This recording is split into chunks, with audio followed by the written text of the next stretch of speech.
Good morning student. आज हमने करना है लेसन नंबर 16 गिरधर की कुंडलियाँ। उसकी हमने जो लेसन था वो रीड कर लिया था। अब हमने इसकी बैक एक्सरसाइज करनी है ना। अब हम इसको शुरू करते हैं। चलिए स्टूडेंट, नीचे गुरमुखी और देवनागरी लिपि में दिए गए शब्दों को पढ़ो और हिंदी शब्दों को लिखने का अभ्यास करना है। जैसे जग, दुख, साईं, पैसा, भाई, सपना। ये हिंदी पंजाबी में लिखा हो तो हिंदी में हम कैसे लिख सकते हैं। हमारा नेक्स्ट है, नीचे एक ही अर्थ के लिए पंजाबी और हिंदी भाषा में शब्द दिए गए हैं, इन्हें ध्यान से पढ़ो और हिंदी शब्दों को लिखें। जैसे गंड लिखा हुआ है, गांठ होता है, यार दोस्त होता है, घमंड अभिमान होता है, रात निशा या निशा ऐसे लिख सकते हो, धन दौलत। ठीक है, इस तरह हमारा तीसरा जो पॉइंट बनना है वो है शब्दार्थ। जैसे ये लिखा है बिगाड़े, बिगाड़े मतलब होता है बिगड़ना, यही मतलब यही, ऐसा ही, हंसाए मतलब हंसी मजाक, बेगर्जी बिना स्वार्थ के, बिना मतलब के या निस्वार्थ, चैन मतलब शांति, ठाव मतलब स्थान, राग रंग मतलब इसका मतलब है प्रेमादि आनंद करने का आनंद या ऐशो आराम करने का आनंद। ठीक है, निधान अंत में, माही मन को, पाहुन अतिथि मेहमान, भावे मतलब लगना, निशी मन को ना अच्छा ना लगना। आगे है निशी मतलब रात, टरत मतलब दूर करना या टालना, ताकू मतलब उसका। अब है ये हमारे प्रश्न उत्तर। पहले बुक का काम कर लेते हैं, फिर हम क्वेश्चन आंसर आपको करवाएंगे। ठीक है बेटा, उसके भी मैंने नोट्स बना रखे हैं आपके लिए, तो ये दोनों मैं बाद में करवाऊंगी आपको। हम करेंगे 6 पॉइंट। उपयुक्त शब्द चुनकर रिक्त स्थान भरे। जग लागे, जग लाग पैसा घाट में, तब लागे ताकू। यहाँ पे क्या आना है, यार। ठीक है, आगे है पैसा रहा ना पास, डैश मुख से ना बोले मतलब यार, यहाँ पे भी यार आना है। करत डैश प्रीत यार बिल्ला कोई, बेगर्जी, बेगरजी। ठीक है, आगे है डैश पाए ना कीजिए सपने में, डैश दौलत, दौलत पाए न कीजिए सपने में, अभिमान। आगे है डैश वचन सुनाए, डैश सब ही की कीजिए मतलब कैसे, मीठे, मीठे वचन सुनाने हैं। मीठे वचन सुनाए, विनय सबकी कीजिए, विनय मतलब निम्रता से बिहाव करना। इसके बाद हमारा जो है लोकोक्तियाँ हैं। ठीक है, तो इसके भी हमने बुक कॉपी पे कर लेंगे नोट्स। इसके बाद है निम्न पद्यांशों का अर्थ स्पष्ट कीजिए। खटखट है जिया माही क्यों जो बिना विचारे, करत बेगर्जी प्रीत यार बिरला कोई साई, चंचल जल दिन चार को ठाऊ न रहत निदान। ये सारे मैं आपको प्रशंसक व्याख्या के लिए मैंने अलग से नोट्स बनाने हैं, उसमें करवा दूंगी। ठीक है, आगे है हमारा रचनात्मक अभिव्यक्ति, मौखिक अभिव्यक्ति है। नीति पर कुंडलियों की रचना के कारण कवि गिरधर का हिंदी साहित्य में अपना स्थान है। उनके साहित्य का अध्ययन करना है मतलब जो भी इन्होंने लिखा है उनका अध्ययन करना है। लिखती है इसका निम्नलिखित पर विचार प्रकट करना है आपने।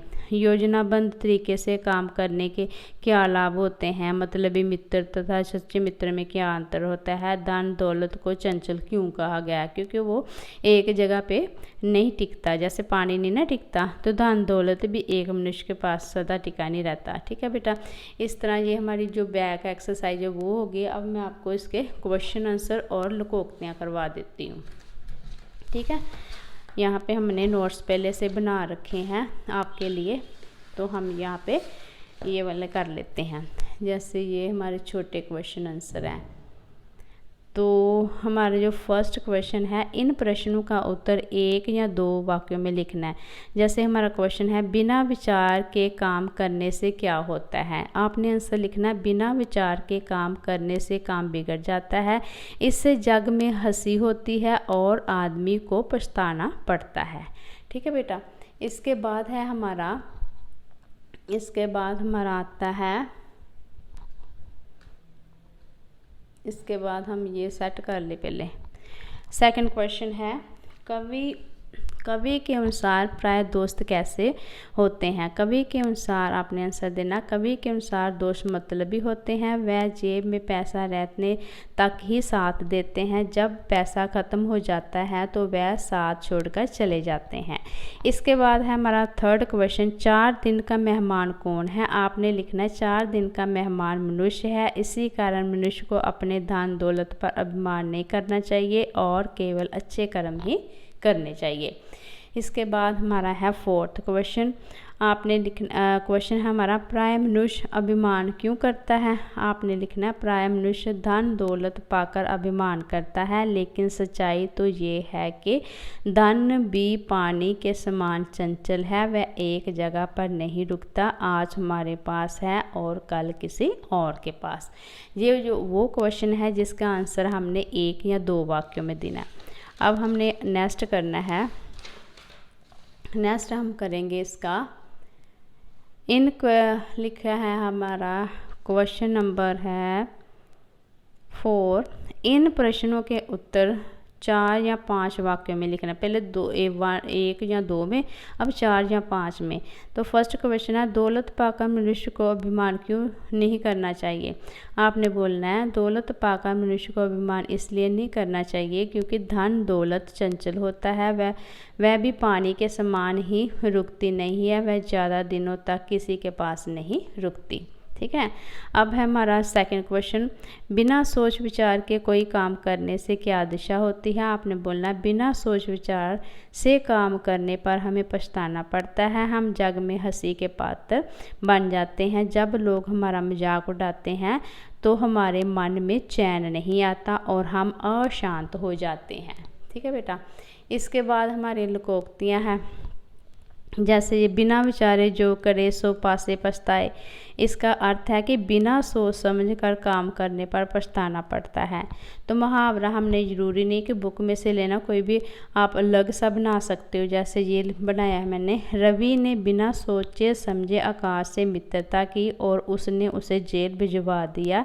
इसीलिए तो कहते हैं कि बिना विचारे जो करे सो पासे पछताए। ये खटकना है इसका, ये लोकोक्ति नहीं है, ये मुहावरा है बुरा लगना। ये दृश्य मेरी आंखों में खटकता है। ठीक है। इसके बाद जो हमारा है नेक्स्ट, ये लोकोक्ति है। ठीक है। तो इसको हमने ऐसे कर लेना है, साईं सब संसार में मतलब का व्यवहार। इसका मतलब है कि मतलबी दुनिया। इसका अर्थ है राम अपना काम निकलते ही चला गया। अंत ये सही है कि साईं सब संसार में मतलब का व्यवहार। ठीक है बेटा। इसके बाद हमारा फोर्थ जो लोकोक्ति बनती है, 4 दिन की चांदनी फिर अंधेरी रात। मतलब इसका अर्थ है थोड़े दिन का आनंद, जवानी का जोश अच्छा नहीं क्योंकि ये 4 दिन की चांदनी फिर अंधेरी रात जैसा है। इस तरह हमारा ये जो लेसन की बैक एक्सरसाइज वो हो गई है। नेक्स्ट वीडियो में हमने इसके प्रशंसत व्याख्या करनी है। तब तक आप इसको अच्छी तरह से रीड करो, लर्न करो और पेपर की तैयारी करो। Take care.